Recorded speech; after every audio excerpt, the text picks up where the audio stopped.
देश आजाद हुआ, 1950 में देश में संविधान लागू हुआ। जब बाबा साहब ने संविधान दिया, हमारे देश के नेताओं ने संकल्प लिया, जो हमारे शहीदों का सपना था, जो उनकी विचारधारा थी, हम उसको बढ़ाएंगे। इस बाबा साहब के दिए हुए संविधान के माध्यम से हम देश को तरक्की के रास्ते पर ले जाने का काम करेंगे। सही है, मंच में कोई राजनीतिक बात नहीं होनी चाहिए, लेकिन माननीय विधायक जी ने विकास से लेकर उपलब्धि से लेकर कोई छोड़ा तो नहीं है। तो मैं समझता हूं उतनी इजाजत तो हर कोई को मिलना चाहिए। हम उन बातों में नहीं जाना चाहते। ये बड़ा अफसोस है देश में, जिन लोगों का इस आजादी की लड़ाई में कोई इतिहास नहीं रहा, और लोगों को इतिहास भूगोल की बहुत चिंता है, देश की चिंता है।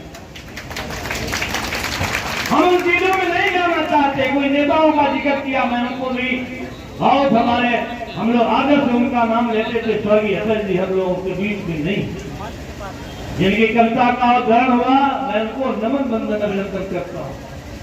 सेना और जवानों का उदाहरण हुआ,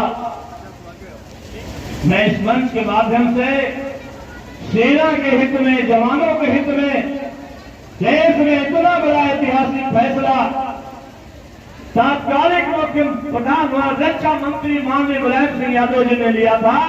टोपी आती थी, लाठी आती थी, मिलना आता था, लेकिन उन्होंने कानून बनाकर रक्षा मंत्री रहते हुए इस देश में सैनिकों का जो सम्मान बढ़ाया, मैं इसके लिए उनका बहुत बहुत नमन बंदन अभिनंदन करता हूं।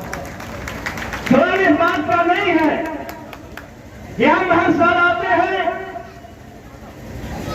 स्मारक पर माला फूल चढ़ा देते हैं, तो हम उनकी श्रद्धांजलि की रस्म अदायगी पूरा कर देने का काम करते हैं। इससे कोई बात नहीं बनने वाली।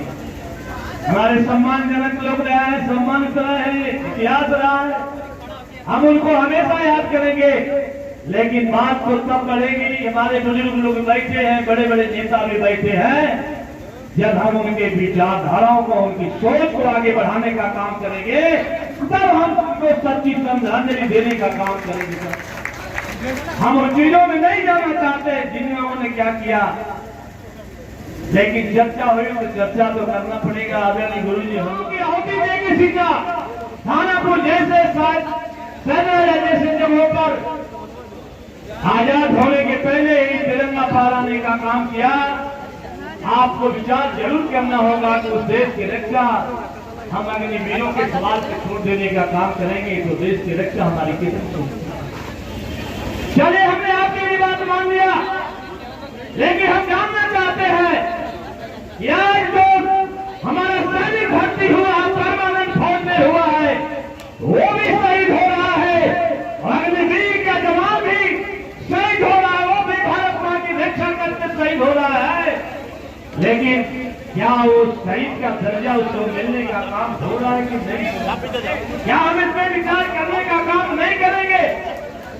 जरूर आज हमें संकल्प लेके जाना चाहिए कि देश की आजादी की लड़ाई जब हमारे महापुरुषों ने छेड़ा, तो कहीं न कहीं कोई वसूल रहा, कोई विचारधारा रही, कोई संकल्प रहा कि हमारा देश आजाद होगा, तो हमें अंग्रेजों से छुटकारा मिलेगा, हमारा कानून होगा, हमारा संविधान होगा।